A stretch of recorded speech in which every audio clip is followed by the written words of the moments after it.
Shalom saudara-saudaraku yang terkasih di dalam Tuhan kita Yesus Kristus. Bagaimana kabar hari ini? Kiranya kasih dan damai sejahtera dari Tuhan kita Yesus Kristus menyertai saudara-saudaraku sekalian. Saudara yang terkasih dan berbahagia. Pada saat ini puji dan syukur kita panjatkan kepada Tuhan Yesus Kristus. Karena kasih dan anugerahnya kita masih kuat di dalam Tuhan. Nah saudara-saudara yang terkasih di dalam Tuhan. Pada saat ini saya ingin mengajak kita bersama-sama melihat bagaimana perdebatan antara pendeta Esa Soru dengan Kainama yang dilaksanakan kemarin pada tanggal 30 Juli ya saudara-saudara, di mana perdebatan yang dilaksanakan secara nasional dan disaksikan oleh seluruh masyarakat Indonesia. Nah, ada satu hal yang sangat menggugah hati saya saudara-saudara ketika saya menyimak begitu luar biasanya pendeta Esa Soru memberitakan Injil, memberitakan firman Tuhan kepada banyak sekali mereka yang menyaksikannya, bahkan kepada Kainama. Dan ada satu pesan yang sangat menyentuh dia secara tidak langsung, selain ditujukan kepada Kainama, ternyata ditujukan kepada semua orang secara keseluruhan. Dan pesan firman-Nya kepada Kainama sangat menyentuh hati saya, sehingga membuat Kainama pun terdiam mendengar pesan itu. Lalu seperti apa pesan dari pendeta Esa Soru? Kita langsung saja menyaksikannya, melihat bersama-sama.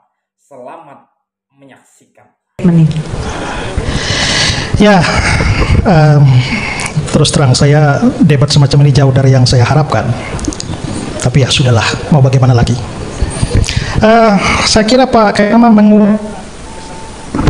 mengulang-ulang kesalahan pemahaman. Kapan saya bilang di satu sisi Alkitab itu sejarah dan bukan sejarah? Kalau saudara tangkapnya begitu, saudara tangkapnya nggak benar.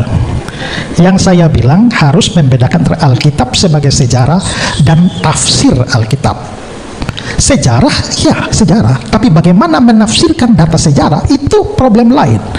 Mengapa saya tidak mau menanggapi semua ocehan beliau tadi panjang lebar itu? Karena saya tahu bahwa itu bukan historical Jesus. Itu problem hermeneutics. Sehingga kalau seandainya debat kita itu disepakati, buang itu historical Jesus saja, mari kita adu tafsir ayat, silakan. Ya, itu saya ladeni. Saya Alkitab hari di tiap hari. Ya, sehingga menjawab yang itu hal yang mudah. Tapi kan kalau saya jawab itu kita sudah lari dari inti perdebatan. Ya, nah lalu soal Yesus mati itu pokoknya harus mati, mau tidak mau harus mati. Ingat bahwa kalau kita bicara ini historical Jesus, kita tidak bicara mau atau tidak maunya kita. Ya, 1000 kali kami mau Yesus mati. Kalau Yesus memang fakta sejarahnya tidak pernah mati, ya tidak pernah mati. Tapi 1000 kali Pak Kainama mau Yesus tidak mati, ya dia akan bertahan seperti itu. Problemnya sekarang bukan soal maunya orang Kristen bagaimana, maunya Islam bagaimana, mau Kainama bagaimana, tapi fakta sejarahnya apa? Itu yang jadi persoalan. Dan apa kalau memang maunya Yesus tidak mati? Kasih bukti. Buktinya apa? Buktinya tidak ada bukti. Kalau saya paparkan data sejarah. Dan data sejarah yang saya paparkan artinya adalah bahwa fakta Yesus mati dan bangkit itu bukan soal maunya orang Kristen. Bahkan jangankan orang Kristen, murid-murid Yesus pun bahkan tidak mau dia mati. Kenapa? Karena pemahaman salah. Di Matius pasal 16, ketika Yesus memberitakan bahwa dia akan mati, ya, lalu Petrus mencegah dia, kiranya Allah menjauhkan itu dari engkau. Artinya adalah bahwa para murid Yesus langsung pun tidak mengharapkan dia mati. Tapi fakta sejarahnya memang Yesus mati, dan karenanya maka mereka yang tidak mau dia mati itu menjadi saksi mata. Maka Yesus mati tidak mati itu bukan soal maunya kita, itu soal sejarah. Makanya kita bikin acara debat ini. Tapi kalau yang dibawa adalah tidak ada bukti, ya selesai debat itu. Mau apa lagi kalau tidak ada bukti? Ya. Nah, terus berikut begini, ya, bahwa Yesus ini karena saya pikir tadi ya closing statement ya sudah, tapi kan masih buka itu ya. Artinya ya saya juga bisa ngomong lebih panjang ya. Nah, sekarang ya apa sih yang menjadi bukti orang Kristen? ketika percaya atau waktu kita baca Alkitab kita percaya bahwa Yesus bangkit. Ya, pertama, Alkitab berkata kubur Yesus kosong. Waktu kubur Yesus kosong, apa yang dijawab oleh musuh-musuh Yesus? Mereka langsung bikin persekongkolan bahwa murid-murid itu mencuri mayat Yesus. Artinya secara tidak langsung mereka juga akui bahwa memang kuburnya kosong. Karena itu mereka harus mencari alasan untuk menjawab fakta bahwa kubur kosong. Artinya kubur kosong Yesus itu diakui oleh para musuhnya. Nah, kalau memang kita sekarang berpikir secara logis bahwa apakah kubur kosong itu otomatis membuktikan Yesus itu bangkit? Belum tentu. Karena kalau kita hanya bersandar pada satu bukti bahwa kubur kosong, maka tidak bisa membuktikan bahwa Yesus bangkit. Karena kubur kosong itu memungkinkan bahwa secara logis ya, memungkinkan bahwa kalau mayatnya dicuri itu juga kosong. Tapi yang paling jelas adalah bahwa dia menampakkan diri selama 40 hari berulang-ulang dan murid-muridnya jadi saksi. Nah, kubur yang kosong belum tentu membuktikan Yesus hidup. Tapi kubur kosong dan ditambah dengan penampakan Yesus selama 40 hari, dan seperti kata Paulus di 1 Korintus 15, dia menampakkan diri kepada lebih dari 500 orang sekaligus dan kebanyakan masih hidup. Artinya apa? Ini bisa cross check.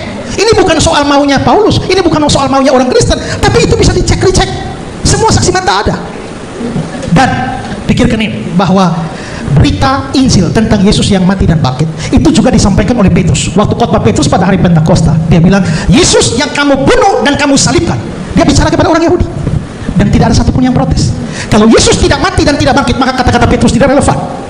Tapi dia berani mengatakan itu pada musuh-musuh Kristus yang kamu salibkan, dan mereka diam terhadap hal itu. Itu menunjukkan bahwa memang kematian Yesus itu sebuah fakta yang tak bisa dibantah. Lalu Injil diberitakan dimulai dari Yerusalem. Kisah 1 ayat 8. Ya, kalau Injil dimulai dari Yerusalem, saudara tahu Yerusalem itu apa? Tempat di mana Yesus mati. Dan kalau Yesus tidak pernah bangkit, lalu mulailah memberitakan bahwa Yesus mati dan bangkit, dan mulainya di Yerusalem. Kalau mau tipu orang, mulailah di India sana, mulailah di Tiongkok sana, jangan mulai di Yerusalem, di mana orang bisa membuktikan Yesus tidak bangkit. Seandainya Yesus tidak mati, tidak bangkit. Seandainya memang dia betul-betul tidak mati, tidak bangkit. Tapi mereka berani bicara di Yerusalem langsung, kota yang akan mematikan mereka seandainya dia memang tidak mati dan tidak bangkit.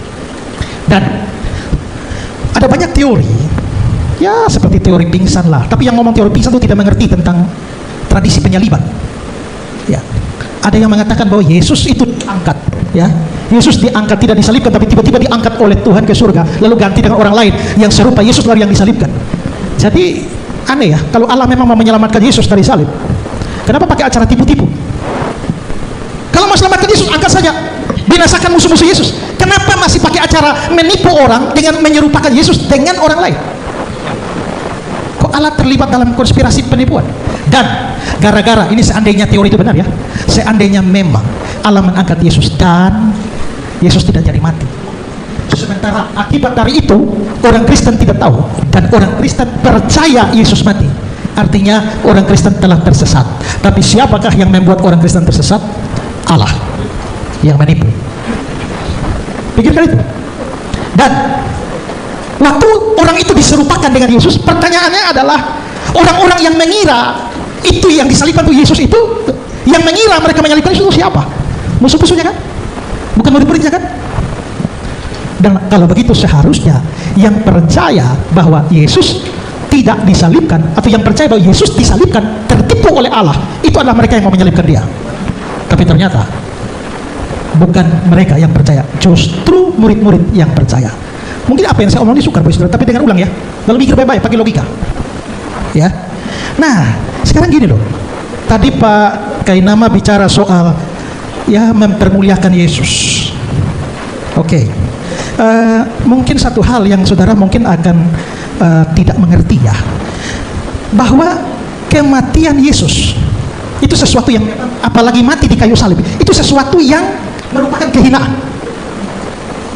Maka Kristen menjadi agama yang paling lain di dunia karena dia menjadikan simbol yang adalah salib, yang adalah simbol aib, itu menjadi simbolnya. Penyaliban itu sesuatu yang buruk. Penyaliban itu sesuatu yang memalukan. Saudara, kalau Injil adalah karangan-karangan para murid saja, mereka tidak mungkin mengarang sebuah cerita yang mempermalukan diri sendiri dan Tuhan mereka, kecuali itu memang fakta sejarah. Seandainya murid-murid mau membuat sebuah karangan, mereka harusnya mengarang bahwa dia tidak pernah mati, karena mati di kayu salib itu memalukan dia. Harusnya adalah karanglah cerita bahwa dia tidak mati, dia diangkat. Itu baru mempermuliakan. Tapi berita tentang salib, mati di salib itu berita memalukan. Tapi kok tetap masih mau menyampaikan berita dan pergi ke keliling seluruh dunia menyampaikan berita memalukan itu? Karena itu fakta sejarah. Maka kekristenan begitu jujur, tidak mau menipu. Tapi mereka juga karena saksi mata bukan hanya kematian dan kebangkitannya, maka mereka bicara soal kematian dan kebangkitannya sekaligus yang merupakan berita Injil. Ya, nah jadi memang penyaliban itu sesuatu yang mempermalukan, tapi bukan hanya mempermalukan pakai nama, itu kutuk. Karena menurut perjanjian lama, orang yang mati digantung itu terkutuk. Dan apakah kami percaya Yesus mati terkutuk? Yes. Kenapa? Karena mestinya kita yang terkutuk, orang berdosa. Saya yang terkutuk, kalian semua yang terkutuk. Kita semua memang orang terkutuk karena kita orang berdosa. Tapi Yesus kenapa mati terkutuk? Karena dia mau menggantikan kita. Itulah sebabnya dia akan dikutuk. Tapi dan karena itu Yesus mati dalam kehinaan. Tapi kalau Pak Kainama tadi mengatakan bahwa dengan tidak mati maka orang Islam mempermuliakan Yesus. Saya mau kasih baca satu ayat dulu ya, beberapa ayat ya. Filipi pasal 2, hendaklah kamu dalam hidupmu bersama menaruh pikiran dan perasaan yang terdapat juga dalam Kristus Yesus, yang walaupun dalam rupa Allah tidak menganggap kesetaraan dengan Allah sebagai milik yang harus dipertahankan, melainkan telah mengosongkan dirinya, mengambil rupa seorang hamba. Mengambil rupa hamba itu sudah rendah, menjadi sama dengan manusia itu sudah rendah. Dalam keadaan sebagai manusia dia telah merendahkan dirinya dan taat sampai mati, bahkan mati di atas kayu salib. Jadi bukan orang Kristen yang merendahkan Yesus, Yesus merendahkan diri sendiri. Tapi apakah dengan demikian kita tidak mempermuliakan Yesus? Tidak. Karena ayat 9 mengatakan, itulah sebabnya Allah sangat meninggikan dia dan mengaruniakan kepadanya nama di atas segala nama, supaya dalam nama Yesus bertekuk lutut segala yang ada di langit, yang ada di bumi, yang ada di bawah bumi, dan segala lidah mengaku Yesus Kristus adalah Tuhan bagi kemuliaan Allah. Jadi memang dia pernah direndahkan. Tapi karena itulah dia ditinggikan. Kalau dia tidak pernah direndahkan, dia tidak perlu ditinggikan. Dan nama diberikan kepadanya, nama di atas segala nama, setiap lutut akan bertelut dan mengaku. Dan saya percaya itu semua, termasuk semua saudara, akan bertelut dan mengaku Yesus Tuhan. Tapi belum selesai, tapi mungkin belum sekarang. Akan tiba saatnya ketika pada akhir zaman saudara akan dipaksa mengaku atau tidak. Ya. Jadi kalau saudara pasti saudara akan mengaku, terpaksa mengaku. Tapi kalau tidak mau, ya mengakulah sekarang. Tidak mau, urusan saudara. Dan ingat, kalau Pak Kainama sampai mempunyai pandangan seperti itu, Pak, menurut saya pantas Bapak jadi mualaf. Karena itu hal paling mendasar. Itu hal paling mendasar dalam Kristen. Dan Bapak tidak mengerti itu, maka wajar Pak jadi mualaf. Ya, nah, karena itu saudara, diam, saya tidak bicara dengan saudara. Moderator yang berhak menegur saya. Dan karena itulah, maka menurut saya, ya, kita memang perdebatan kita akan berakhir. Tapi ingat ya, bahwa tadi saya sudah bilang, Yesus mati itu penting untuk keselamatan. Saya menghargai saudara-saudara semua, termasuk Pak Kainama. Tapi Pak Kainama, ini Bapak mau tidak terima juga tidak apa-apa. Tapi kerinduan hati saya sebelum Bapak mati, kembalilah kepada Yesus sebagai juru selamat dan Tuhan. Tidak mau terima juga tidak apa-apa. Ya, gak apa-apa. Ini kan tawaran. Injil tidak pernah dipaksakan, hanya ditawarkan. Termasuk dengan ibu yang tadi pegang tangan dengan saya yang mengaku diri mualaf. Kembalilah ibu sebelum innalillahi wa innalillahi rajiun. Nah, teman-teman sudah melihat sendiri bagaimana pesan menyentuh yang diberikan oleh Pendeta Ezra Soru kepada Kainama. Dia berpesan bertobat kembali kepada Tuhan sebelum meninggal. Ini adalah pesan sangat-sangat mendalam, pesan penting yang diberikan kepada Kainama agar dia bertobat. Bahkan semua orang yang menyaksikannya, dia katakan bahwa semua akan bertekuk lutut di bawah kaki Yesus. Puji Tuhan, kita sebagai anak-anak Tuhan tetap berpegang teguh pada keyakinan kita bahwa Tuhan Yesus akan datang kedua kalinya, menjemput orang percaya di awan-awan sehingga semua makhluk akan menyaksikannya. Tuhan memberkati kita semuanya. Shalom.